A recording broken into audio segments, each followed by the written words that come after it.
To speedearning.in। हम लोग mutual funds के बारे में आज समझेंगे। म्यूचुअल फंड्स, म्यूचुअल मीन्स साझा। जब कुछ लोग मिल के पैसा इकट्ठा करें और लगाएं तो कहलाएगा साझा कोष, म्यूचुअल फंड। अब म्यूचुअल फंड लोगों को लगता है कि सीधा शेयर्स में ही पैसा लगाते हैं। नहीं, बेसिकली म्यूचुअल फंड एक ऐसा टर्म है कि इकट्ठा करके पैसे को किसी भी एसेट क्लास में लगाएंगे तो वो म्यूचुअल फंड ही कहलाएगा। तो म्यूचुअल फंड असेंशियली सिर्फ इक्विटी के फंड्स होते हैं ऐसा नहीं है। म्यूचुअल फंड्स के 4 टाइप होते हैं। इक्विटी फंड होता है, डेट फंड होता है, लिक्विड फंड होता है, गिल्ट फंड होता है। तो डेट, लिक्विड और गिल्ट में फिक्स्ड रिटर्न इंस्ट्रूमेंट में पैसा लगाया जाता है। अब म्यूचुअल फंड इंडिया में कब से है? पहले यूटीआई था, यूटीआई के थ्रू ही म्यूचुअल फंड्स ऑपरेट हुआ करते थे। 92 के बाद से पहली बार प्राइवेट कंपनीज को या बैंक्स को म्यूचुअल फंड लाने की इजाज़त मिली और तब से कई म्यूचुअल फंड स्कीम्स इंडिया में आई और उन्होंने अपने तरीके से अपना काम करना शुरू किया और बहुत अच्छे रिजल्ट्स आए हैं। बावजूद उसके 92 से लेके 2017 तक 25 साल गुजर चुके हैं, म्यूचुअल फंड के बारे में जानने वाले लोगों का परसेंटेज कम है।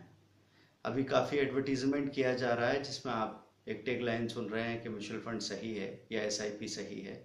तो धीरे धीरे लोग फैमिलियर होते चले जा रहे हैं। एक्चुअली 2-3 साइकिल गुजरने पे ही यकीन आता है कि चीज़ें कैसे काम करती है और कैसे इस तरह की एसेट्स आपके पैसे को कम और ज़ीरो नहीं करती है फाइनली। ये आपको देखने को मिल गया है।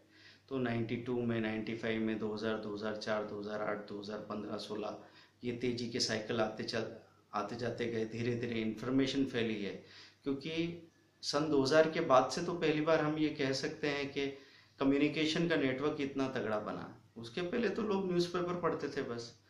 टीवी में इतने न्यूज़ चैनल्स नहीं थे। टीवी चैनल्स तो कब से हैं, लेकिन न्यूज़ चैनल्स इतने सारे बहुत बाद में आए। फिर मोबाइल आया, मोबाइल के साथ इंटरनेट आया, फेसबुक, व्हाट्सएप वगैरह आए हैं और इंटरनेट का इस्तेमाल अब जाके पिछले 4-5 सालों से हमारी ज़िंदगी में बहुत तेज़ी से एंटर कर रहा है। जैसे जैसे वो सूचना हमारी ज़िंदगी में घुसेगी वैसे वैसे हमारी ज़िंदगी बदलती चली जाएगी। तो म्यूचुअल फंड में पैसा लगाने के लिए अब जैसे लोग सुनते तो हैं म्यूचुअल फंड और ऐसा उनको लगता भी है कि उस शब्द से वो अपरिचित नहीं है। उस शब्द के बारे में सुना है पर इतने भी परिचित नहीं है कि उसका इस्तेमाल कर सकें। तो कई बार लोग इस शब्द को सुनते सुनते उनको 4-5 साल गुजर गए हों, 2-4 साल गुजर गए हों, तब तक शुरुआत भी नहीं कर पाए। शुरुआत में अगर आपको लगा कि हमको कहाँ से मिलेगा, कहाँ से खरीदना पड़ेगा, इसके लिए क्या करना पड़ेगा, तो कोई बड़ी बात नहीं है। आप किसी भी बैंक में जाते हैं और वहाँ से डायरेक्टली म्यूचुअल फंड खरीद सकते हैं। किसी भी इन्वेस्टमेंट एडवाइज़र के पास जाते हैं, उसके पास से म्यूचुअल फंड खरीद सकते हैं। नहीं तो ऑनलाइन भी म्यूचुअल फंड की खरीदी हो सकती है। इसके लिए एक ही फॉर्मेलिटी है, केवाईसी, नो योर क्लाइंट करके एक फॉर्मेलिटी होती है जिसमें आप अपनी आइडेंटिटी और अपने डॉक्यूमेंट सबमिट करते हैं। एक बार आपका केवाईसी बन जाता है तो म्यूचुअल फंड आप कहीं से भी खरीद सकते हैं। जब आप म्यूचुअल फंड खरीदते हैं तो आप उस पर्टिकुलर स्कीम के नाम से चेक देते हैं, इसलिए आपके पेमेंट का कोई मिसयूज होगा इसके चांसेस खत्म हो जाते हैं। अब अगर आप HDFC का, ICICI का, SBI का या फ्रैंकलिन का म्यूचुअल फंड स्कीम खरीद रहे हैं तो आप उसके नाम से चेक बना रहे हैं। आप लिख रहे हैं कि HDFC मिड कैप 200, उसके नाम से चेक बनाया आपने, तो उस स्कीम के पास ही वो पैसा जा सकता है, नहीं तो उस चेक का कोई यूज़ नहीं है। जब आपका म्यूचुअल फंड बेचा जाएगा, इसको बोलते हैं रिडेम्पशन। तो रिडेम्पशन भी आपने किसी की जगह से खरीदा हो, किसी बैंक से, किसी एजेंट से खरीदा हो, आप उसको बेच कहीं पे भी सकते हैं। जैसे ही आप अपना फोलियो नंबर एक होता है, जैसे अकाउंट नंबर होता है बैंक में, ऐसे म्यूचुअल फंड में फोलियो नंबर होता है। तो उस फोलियो नंबर से आपके फंड की सारी डिटेल्स होती है। आप उसमें से जितनी यूनिट चाहें बेच सकते हैं। उस पर अगर कोई एग्जिट लोड लगने वाला है, 1 साल के पहले पहले अगर हमने किसी स्कीम को बेचा, ये सब ज़रूरी नहीं, कोई जनरल नियम नहीं है, पर मैं आपको ऐसे आइडिया दे रहा हूँ कि 1 साल के पहले पहले बेचने पे कुछ स्कीम्स में 1% का एग्जिट लोड हो सकता है, तो वो 1% आपका कट जाएगा।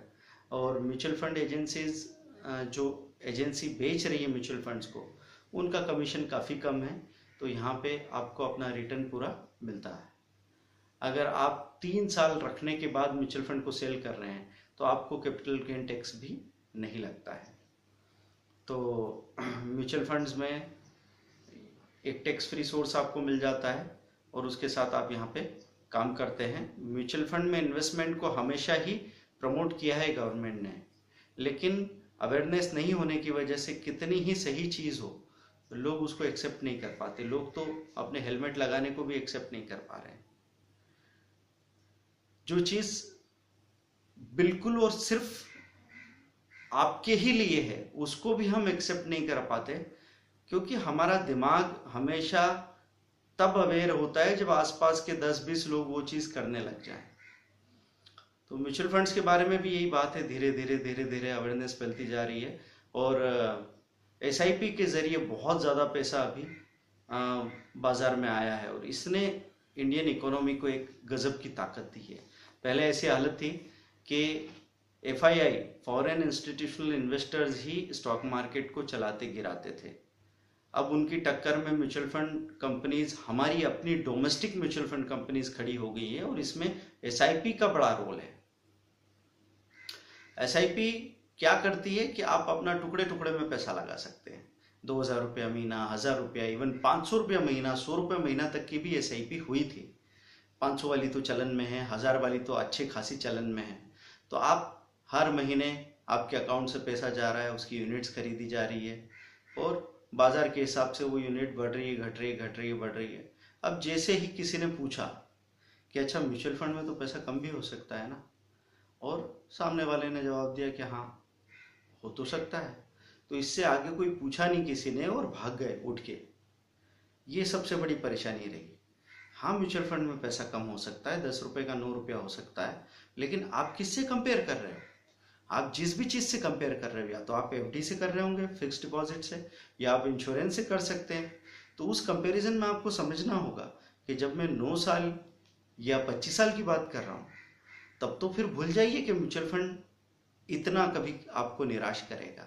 क्योंकि अभी तक के चार्ट्स आप देखेंगे किसी भी म्यूचुअल फंड स्कीम्स के, तो वो आपको सेटिस्फाइंग मिलेंगे, खास तौर पे एसआईपी में। तो क्योंकि इकट्ठा लमसम पैसा डालना होता है, 5000 10,000, उसमें तो ये पॉसिबिलिटी हो सकती है कि आपने डाला, उसके बाद से अगले 3 साल तक बाजार गिर गया, नीचे नीचे नीचे नीचे चला गया, 10 रुपए की एनएवी 4 रुपए हो गई और अभी तक 10 रुपए का भाव आया नहीं है। ऐसा 4-5 साल तक आपको झेलना पड़ जाए। अल्टीमेटली 9 साल में तो वो भी ठीक होने वाला है, 25 साल में तो होना ही होना है।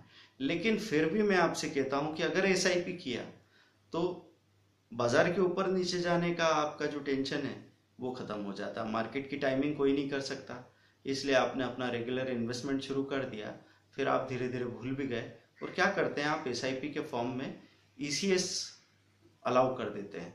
तो ईसीएस अपने आप ही आपके अकाउंट से पैसा निकलता है, उस दिन यूनिट्स खरीदी जाती है, यूनिट्स आपके फोलियो में जमा हो जाती है। आपके पास क्वार्टरली स्टेटमेंट्स आते रहते हैं। एनएवी अगर आपको चेक करनी है तो moneycontrol.com पे, या फिर बहुत सारी वेबसाइट्स है, म्यूचुअल फंड्स इंडिया, fundsindia.com, वहाँ पे एनएवी आप डेली देख सकते हैं। जैसे ही बाजार क्लोज होता है, बाजार की क्लोजिंग से पोर्टफोलियो का कैलकुलेशन होता है, कैलकुलेशन से एनएवी कैलकुलेट होती है हर एक स्कीम की, और वो एनएवी आप देखते रह सकते हैं। धीरे धीरे बढ़ती है, धीरे धीरे गिरती है। आप फंड के हिसाब से अपना डिसीजन लीजिए, आपकी स्थितियां क्या है वो डिसीजन उस हिसाब से। बाजार ऊपर जा रहा है, नीचे जा रहा है, ये नहीं होना चाहिए।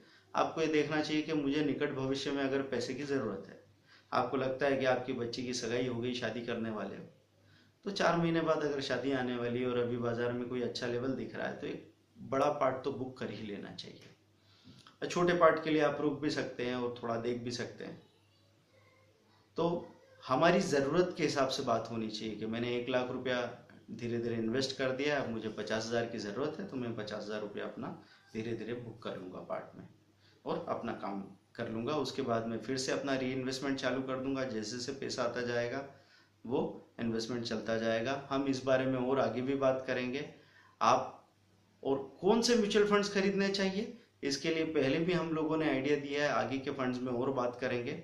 अभी मैं यहाँ पे एक सिंपल तरीका बता दूं, आप moneycontrol.com पे म्यूचुअल फंड सेक्शन में जाएंगे, वहाँ पे बेस्ट फंड्स टू बाय लिखा है, लार्ज कैप फंड ऊपर लिखे हुए हैं, मीडियम स्मॉल कैप फंड नीचे लिखे हुए हैं।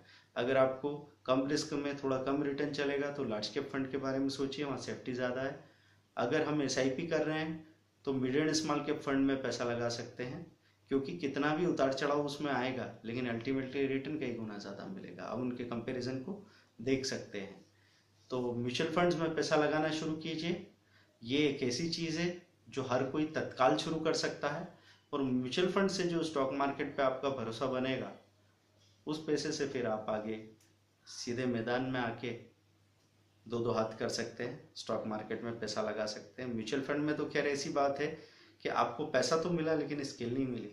स्टॉक मार्केट में जब डायरेक्टली पैसा लगाते हैं तब आपको पैसा भी मिलता है, साथ में एक स्किल भी मिली है, एक करियर है पूरा, जो आप अपने बच्चों को, आने वाली जनरेशन्स को ट्रांसफ़र कर सकते हैं।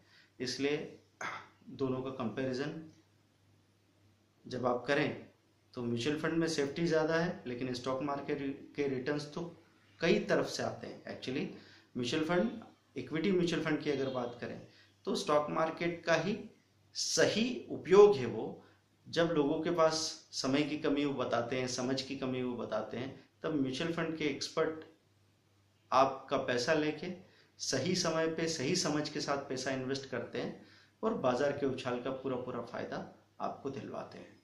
तो बिल्कुल डरना छोड़ दीजिए, जितना हो सके जानने की कोशिश कीजिए, क्योंकि ये जानना आपकी जिम्मेदारी है।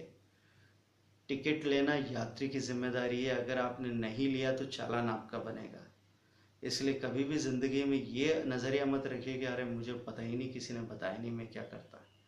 ये वाला नज़रिया फेलियर्स का होता है, आपका तो कतई नहीं होना चाहिए। Thank you very much, bye.